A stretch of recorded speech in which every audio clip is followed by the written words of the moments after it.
Welcome back to the channel. Today this is going to be the fourth episode of the fixture marathon, and this is going to be a proper fixture marathon. I'm going to include the special free fixtures. I forgot to include them last episode.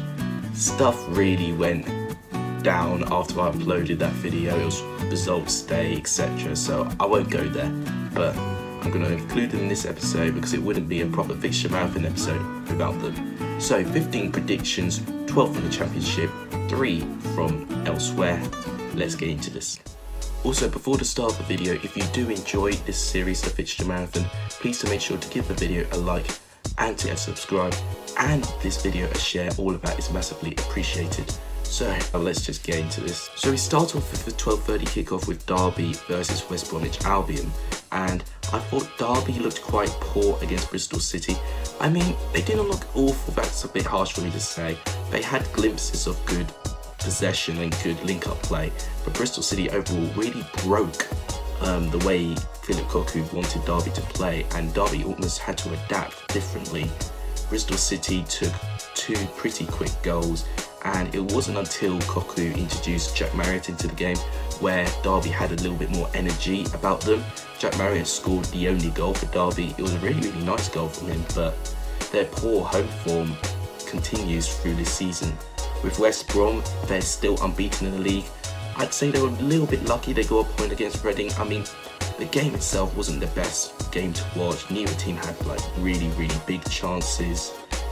Reading took the lead, and then West Brom in the 80th minute got a penalty, which I'm 50-50 whether it was a penalty. It probably was, but there are other penalty calls in the game which I am baffled the referee called off. But Kenneth Sahor managed to score the penalty, and West Brom were unbeaten. If you look at last season's stats, Darby dismantled West Bromwich Albion. They did the double over them, and they managed to get a 7-2 aggregate against West Brom, which is absolutely baffling in my opinion. With Darby though, a lot of the goals were contributed to their loans for the likes of Harry Wilson and Mason Mount. Obviously they now don't have that, so they've got to adapt differently. West Brom as well, last season it was almost blatantly obvious they just were not good enough defensively to try and push for promotion. Under Slaven Bilic, they've looked a lot more organised defensively, so I think Darby are going to find it even more difficult to try and exploit the defences. As a prediction, I think this is going to be a very close game. I think going with Darby's poor home form, I'm not expecting to win. I'm going to expect a narrow 2-1 away victory to West Brom. I genuinely think they have what it takes, and I think Cocu's going to need a little bit more time, and they've looked better on the road so far. With West Brom, I think they'll deal this professionally and beat Darby by 2-1. So that's my prediction. So now we get to 10 3 o'clock games. First one being Fulham and Nottingham Forest, and Fulham will be riding high with confidence with their demolition over Millwall. It was a fantastic performance from their front three, all of them contributing to the goals with a Cavallero brace, Knockhart and Mitrovic penalty. They had about 81% possession, I think. I'm not sure how much, but they trounced Millwall in terms of possession and chances. They did not allow them in the game at all. And with Millwall being so difficult to break down and being very direct, Fulham managed to deal with that completely well, and Millwall were given the scare of their life. Cavallero's first goal was brilliant as well. It was almost a carbon copy for what he did against Huddersfield. I really rate that. I liked Knockhart's goal as well. It was nice link-up play in between that. Mitrovic's penalty, I wasn't sure if it was a clear penalty, but he scored it, and that could be one of the best signings of the championship, with Fulham managing to keep Mitrovic. He's just such a nightmare for defenders to deal with. And obviously Cavallero scored his second to finish Millwall off completely. With Nottingham Forest, they managed to salvage a draw against Charlton. I think it was a game of 2 halves. Charlton, I'd say, were pretty good in the first half.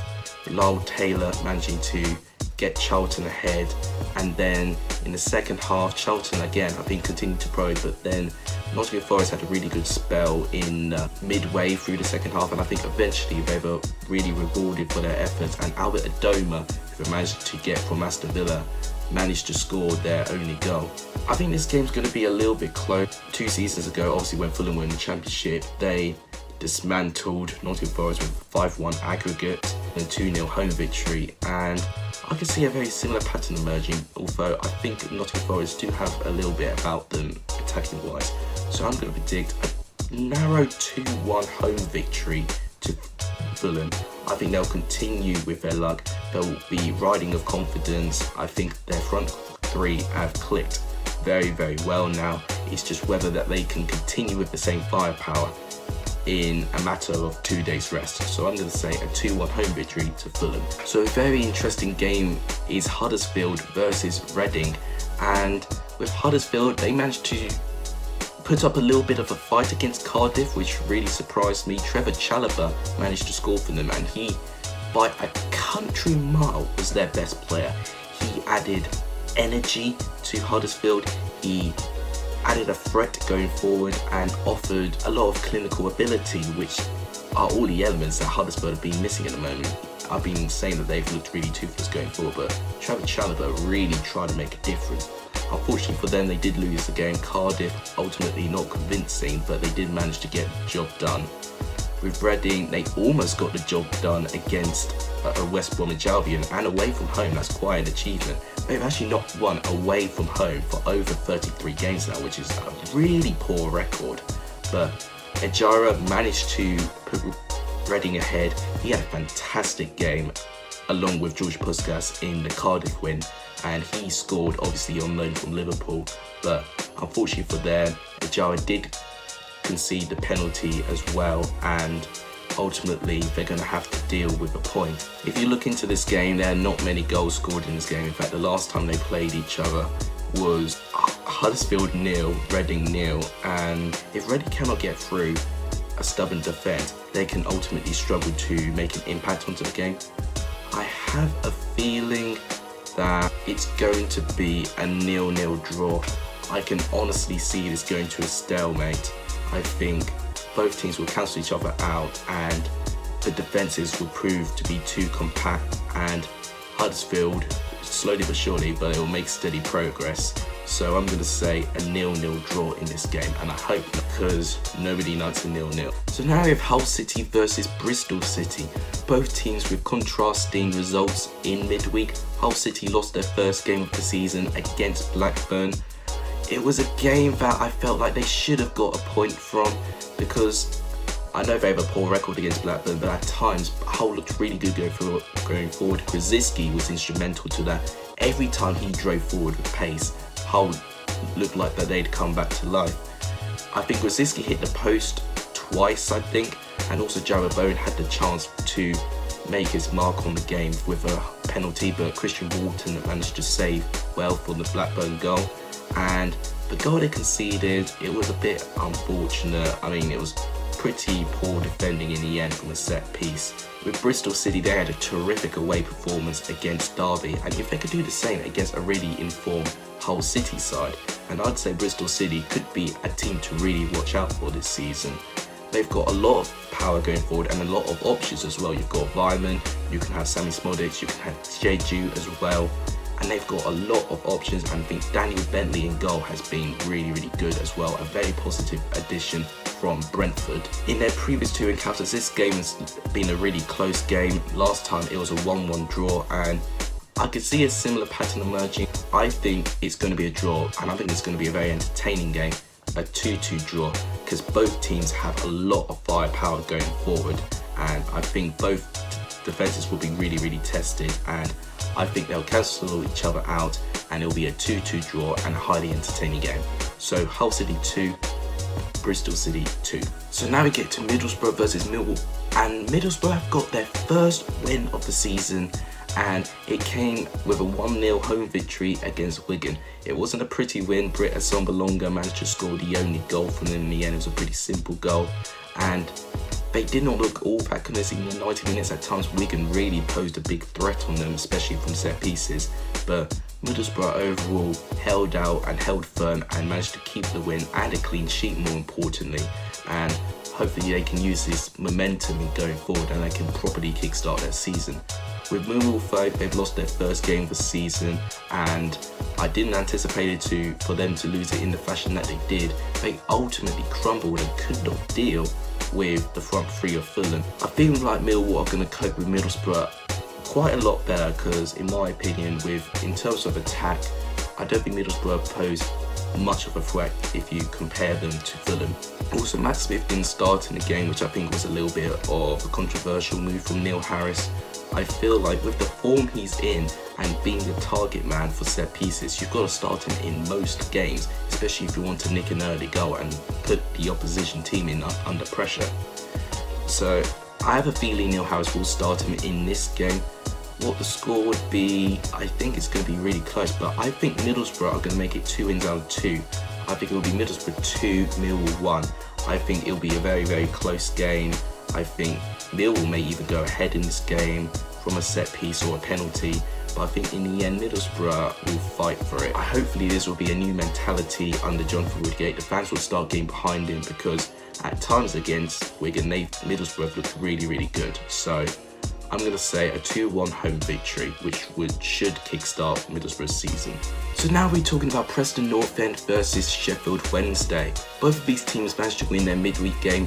Preston emphatically against a really talented Stoke side, and with Preston, what they did really well at, they did not allow Stoke to play the way they wanted to play. They dominated in the midfield. They were getting in every interception. It wasn't the best performance by Stoke by all means, and looking at Jack Butland, who made 2 really poor howlers, not taking that away from Preston. They were fantastic in terms of the midfield. Daniel Johnson had a great game. Josh Howard had a really good game, managed to score in his first star, which good on him. He did really, really well in that game as well. Billy Bowden also had a great game and a great goal from him as well. And also their centre-back, especially Patrick Bauer, he was really, really firm in trying to nullify the Stoke's attack. Sheffield Wednesday had a narrow 1-0 victory over Luton. It was a game that did not contain a lot of quality, and with Preston's home form at the moment, I'd say Sheffield Wednesday have got a really, really big game on their hand. In terms of this game, this was a very entertaining game last year. It was Preston 3, Sheffield Wednesday 3, and oh my word, this was near the end of the season, and I think Preston were ahead by 3-1, and I think Sheffield Wednesday managed to claw it back near the end of the 90 minutes, and hopefully the game will be as entertaining as this. I just have a feeling it's going to be a little bit more reserved. Kieran Westwood has not looked all that convincing lately. I rate him as being one of the top championship keepers, but he nearly gifted Luton a goal in their midweek game, and obviously he was in fault to their loss over Millwall. As a prediction, I don't think I can ever write Preston off at home. I think it's going to be a 2-0 victory and a clean sheet as well. So I think Preston are going to continue their decent start to the season and make it 3 wins out of 5 and dispatch Wednesday by 2-0. So the next game is Queen's Park Rangers versus Wigan. And Queen's Park Rangers, I don't know what's going on with them at the moment. Since their terrific away performance against Stoke and me anticipating they're going to do big things, they've only picked up 1 point in their last 3 games, which is not good. But one thing that even baffles me more is that they've not even looked bad in their games. They've really created something, and they did lose by 3-1 against Swansea at home as well. Wigan also lost in the weekend. They lost to Middlesbrough. I'd say a little bit unfortunate they didn't get a point out of it, because there were times that Wigan really were threatening Middlesbrough. Although, like with Huddersfield, they've looked really toothless going forward, and the lack of goals could be the one thing that really, really affects Wigan's chances of staying in the Championship, in my opinion. Queen's Park Rangers, the goal they did score against Swansea, it was a nicely worded goal. Jordan Hugill managed to get a header. Woodman, the Swansea keeper, probably should have done better with it. But regardless, at times they looked really good and they kept pressing, but they capitulated as soon as Borja Bastille managed to score his penalty, and QPR just simply could not get control from the game. And in terms of these games last year, both games were really, really close. In fact, Queen's Park Rangers managed to beat Wigan by 1-0 last time, and I think this game is going to end as a 1-1 draw. I could see both teams really wanting to go at each other. It may be a bit of a quiet start, but I think this game is going to end as a 1-1 draw, and both teams will have to share the points in the end, which I don't think would suit either side, to be honest with you. But that is my prediction, 1-1 draw. So now to the big game, Stoke City versus Leeds United. We've got the bottom of the table against the top of the table, and wow, Stoke's atmosphere in the Bet365 stadium has gone incredibly toxic, very similar to how Stoke fans responded to Gary Rowett at the start of the season. They had a really poor loss against Preston. I mean, at times they played a little bit of interlocking play, but Tom Ince, my word, he had 4 efforts, which all of them he should have done a lot better for. Their only goal in the game came from James McLean, who I thought was even lucky to stay on the pitch. If you saw the game, he restricted Fisher from going up. It was like a bit of wrestling. I was really surprised that he wasn't sent off for that. Leeds, they're continuing a pretty good start as well. They've got 10 points out of 12 at the moment. Eddie Nketiah managed to score his first EFL goal, and I think Bielsa's going to use Nketiah for a super sub, which does annoy me a little bit. I'd rather that Nketiah starts the game, because I really do think he's instrumental to Leeds' attack. It was a brilliant assist as well by Helder Costa, by the way. I feel like if Nathan Jones does not get anything from this game, or maybe also if they don't get anything from when they play Leeds in the Carabao Cup, he'll be gone.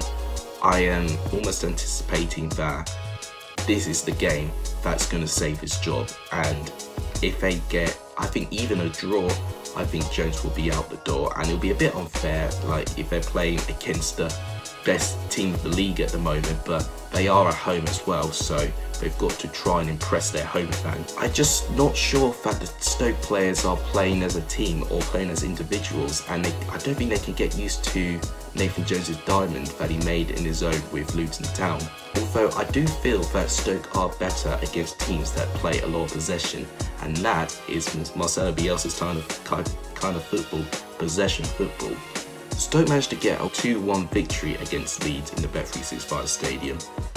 I think, however, it's going to change, but I don't think Leeds will win. I think Stoke will put up enough of a fight, and it will end as a 2-2 draw in the end. I can see this being quite a fiery and a feisty game, so I'll say a 2-2 draw. A very interesting game is Barnsley versus Luton, 2 of the newly promoted sides playing each other, both not in good form at all. Barnsley lost against Birmingham, and it was a pretty poor loss from them.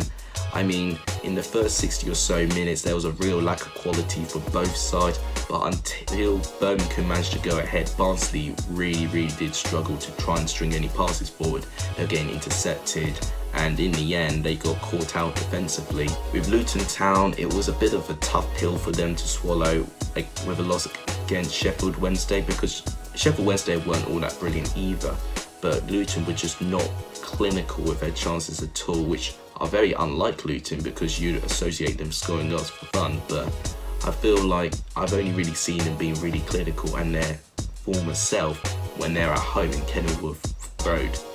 So they need to improve on their away form quickly. Obviously, the last time these teams played each other was in League One. Barnsley managed to narrowly edge Luton by 3 goals to 2, and this was early on before Luton went on this terrific unbeaten run for about 20 or so games. I think as a prediction, Barnsley at Oakwell are generally a very tough team to get a result against, and I'm seeing another pattern forming here. I think Barnsley will edge a victory, and I think it will be a 2-1 home victory, and Luton will not take that result at all. Luton could win this game if they play their cards right, but I do feel at home Barnsley will just edge Luton and will be slightly stronger in the end. So I'm going to say a 2-1 home victory for Barnsley. So now to the penultimate 3 o'clock game, Blackburn versus Cardiff, and both of these teams managed to win their midweek game, and both not by a large margin. Blackburn managed to get a narrow 1-0 away victory against Hull. At times they looked really good. They also struck the post in that game as well, and overall Hull and Blackburn was probably the most entertaining game in the Championship in the midweek games. With Cardiff, they narrowly got a victory against Huddersfield. Joe Walls and Junior Hoylett managed to get the goals for them. Cardiff have not looked all that convincingly away from home as of yet. This is the first time they've played each other actually since 2017, and it was a 1-1 draw. Obviously, this was the season when Blackburn got relegated. As a prediction, I mean, we're seeing two teams that generally don't like to hog the ball that much. So the potential of this game could be a 0-0 draw, which is something I really don't want to see. I think this game will be heavily decided on set pieces and which team's more clinical. I think I'm just going to edge Blackburn for a narrow 1-0 victory, simply because they are the home team and Cardiff defensively have not looked all that great as of recently, especially in their last weekend loss against Reading. So I think Blackburn will just about nick it by 1-0. So to the final 3 o'clock game, Charlton Athletic versus Brentford, and I think both teams did not get the result that they wanted. Charlton were leading Nottingham Forest by quite some way and were controlling quite a fair bit of the game, but they were pegged back by quite a wicked deflection that fell into the path of Albert Adoma. And Brentford obviously lost it late on against Leeds United, but overall Brentford didn't pose too much in that game, and so far Brentford are the lowest scorers in this league, only scoring 2 goals in 4 games, which is absolutely dreadful at the moment. That's 1 goal per 2 games, which they need to sort out quickly. It could be the absence of Neil Maupay being the reason why Brentford are being a little bit toothless up front at the moment. With Charlton, they've got to continue making the Valley a very difficult place to go to. And with Nottingham Forest, that did really well against Birmingham and arguably Leeds United as well, they really struggled to get their foot in the game until quite late on, and they could really do that against Brentford. Although when you look at it, Brentford could also surprise everyone and they could get an away victory like they did against Middlesbrough. This is the first time they've played each other since 2016, and the last time they played each other, Brentford got a 3-0 away victory, and this was obviously the season when Charlton was sadly relegated from the Championship, but obviously good on them to get promoted back into the Championship. I think as a prediction overall, I'm actually anticipating a bit of a shock. I'm going to say Brentford are going to get a 2-1 away victory. I just feel like Charlton are going to be a little bit tired from their midweek game. It's just a little bit of an inkling, but I have a feeling from their loss against Leeds, they need a response, and I feel like they'll do it against Charlton, because I feel like with Brentford, they have a lot of confidence playing against lowly ranked teams in this league.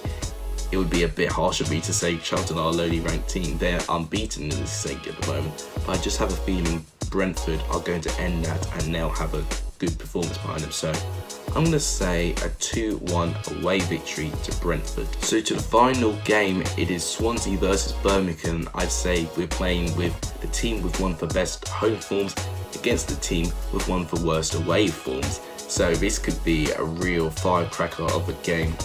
And in fact, last year this was a real live firecracker of a game at the Liberty Stadium. It was a 3-3 draw in the end, and there was plenty of action. Birmingham were also narrowed down to 10 men as well. Swansea have started very well, which I did not expect them to start all that well, because they've lost 2 of their main players and they sold over 20 players.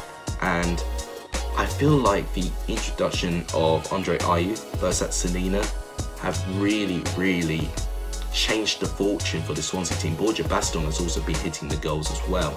And under Steve Cooper, I wasn't sure about the appointment, but wow, he's really proving me wrong at the moment. With Birmingham, they had a good victory against Barnsley, although they did not have to do all that much. Barnsley weren't really affecting Birmingham in the game, and if anything, especially as they were home in St Andrews, it was a bit disappointing how much they struggled to get going. I think it only took Jukovic's header for Birmingham to really control the game. As a prediction, I think this will be a really close game as well, but I do think Swansea will edge this by 2-1.